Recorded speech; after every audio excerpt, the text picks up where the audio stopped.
அதிகாரம் 3.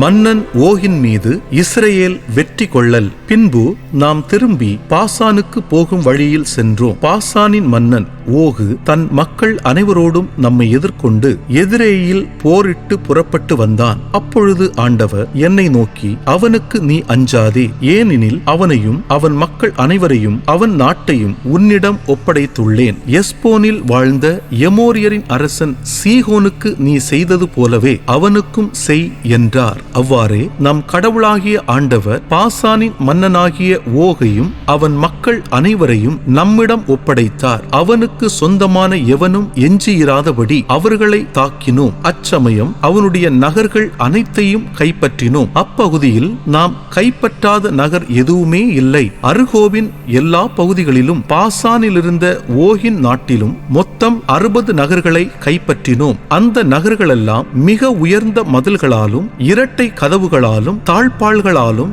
அரண் செய்யப்பட்டிருந்தன. அவை தவிர மதில்கள் இல்லாத நகர்களும் எண்ணிறந்தவை. அவற்றை அழித்தொழித்தோம். எஸ்போனின் அரசன் சீகோனுக்கு செய்தது போலவே எல்லா நகர்களையும் ஆண்களையும் பெண்களையும் குழந்தைகளையும் அழித்தொழித்தோம். எல்லா கால்நடைகளையும் நகர்களின் கொள்ளை பொருட்களையும் நமக்கென சூறையாடினோம். அவ்வேளையில் எமோரியரின் 2 மன்னர்களிடமிருந்தும் யோர்தானுக்கு இக்கரையில் இருக்கும் அர்னோன் ஓடை தொடங்கி எர்மோன் மலை வரையிலும் உள்ள நாட்டை கைப்பற்றினோம். சீதோனியர் அந்த எர்மோனை சிரியோன் என்று அழைக்கின்றனர். எமோரியரோ அதை செனீர் என்று அழைக்கின்றனர். சமவெளியில் உள்ள எல்லா நகர்களையும் கிளையாது முழுவதையும் பாசான் முழுவதையும் சல்கா எதிரேயி வரை உள்ள பாசானியில் இருந்த ஓகின் அரச நகர்களையும் கைப்பற்றினோம். அரக்கர்களில் பாசானின் மன்னனாகிய ஓகு மட்டுமே எஞ்சியிருந்தான். அவனது கட்டில் இரும்பினால் ஆனது. அது மனிதரின் கை முழத்தின்படி 9 முழ நீளமும்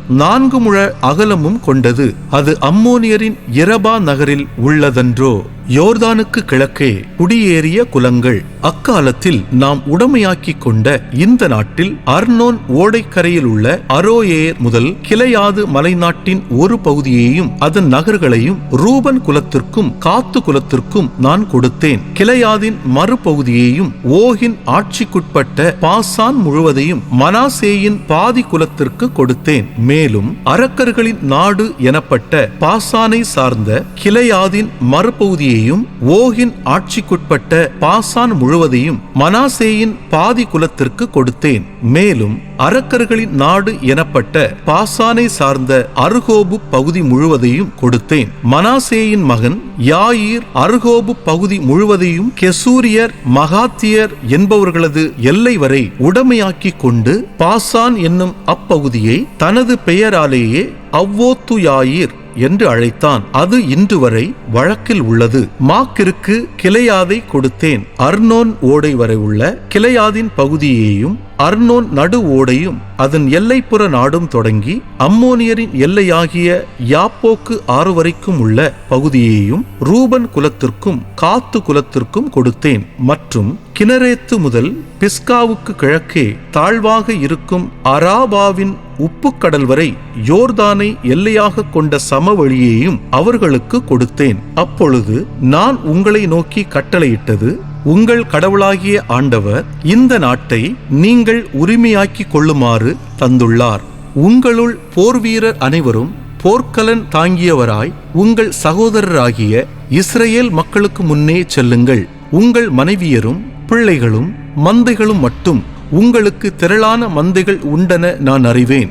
நான் உங்களுக்கு தந்துள்ள நகர்களில் தங்கட்டும். ஆண்டவர் உங்களை இளைப்பாறச் செய்தது போல் உங்கள் சகோதரரையும் இளைப்பாறச் செய்வார். உங்கள் கடவுளாகிய ஆண்டவர் யோர்தானுக்கு மேற்கே அவர்களுக்கு கொடுக்கும் நாட்டை அவர்கள் உரிமையாக்கி கொள்ளும் வரையிலும் நீங்கள் இருங்கள். பின்னர் நான் உங்கள் ஒவ்வொருவருக்கும் கொடுத்துள்ள உரிமை பகுதிக்கு திரும்பலாம். மேலும் நான் யோசுவாவுக்கு கட்டளையிட்டது, உன் கடவுளாகிய ஆண்டவர் அந்த 2 அரசர்களுக்கும் செய்தவற்றை நீ கண்ணால் கண்டாயே. நீ செல்கின்ற எல்லா நாடுகளுக்கும் ஆண்டவர் அது போலவே செய்வார். நீ அவர்களுக்கு அஞ்சாதே, ஏனெனில் உங்கள் கடவுளாகிய ஆண்டவர் உங்களுக்காக போர் புரிவார். கானான் நாட்டிற்குள் நுழைய மோசேக்கு தடை. அந்நாளில் நான் ஆண்டவரை நோக்கி மன்றாடிச் சொன்னது, என் தலைவராகிய ஆண்டவரே, நீர் ஊழியனுக்கு உமது கைவன்மையையும் மாண்பையையும் காட்டியுள்ளீர். ஆற்றல் மிகு செயல்களுக்கு ஒப்பானவற்றை செய்யக்கூடிய கடவுள் எவரேனும் விண்ணிலோ மண்ணிலோ உண்டா?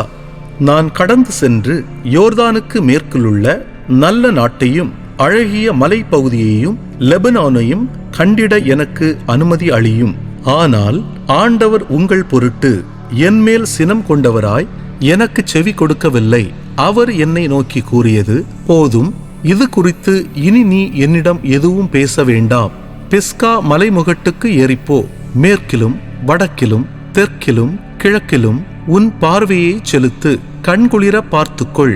ஏனெனில் நீ இந்த யோர்தானை கடந்து செல்ல மாட்டாய். நீ யோசுவாவுக்கு பொறுப்பளித்து அவனை திடப்படுத்தி உறுதிப்படுத்து. ஏனெனில் அவனே இந்த மக்கள் முன்னால் செல்வான். நீ காணும் நாட்டை அவர்கள் உரிமை சொத்தாக்கி கொள்ளச் செய்வான். பின்னர் நாம் பெத்பகோருக்கு எதிரே உள்ள பள்ளத்தாக்கில் தங்கினோம்.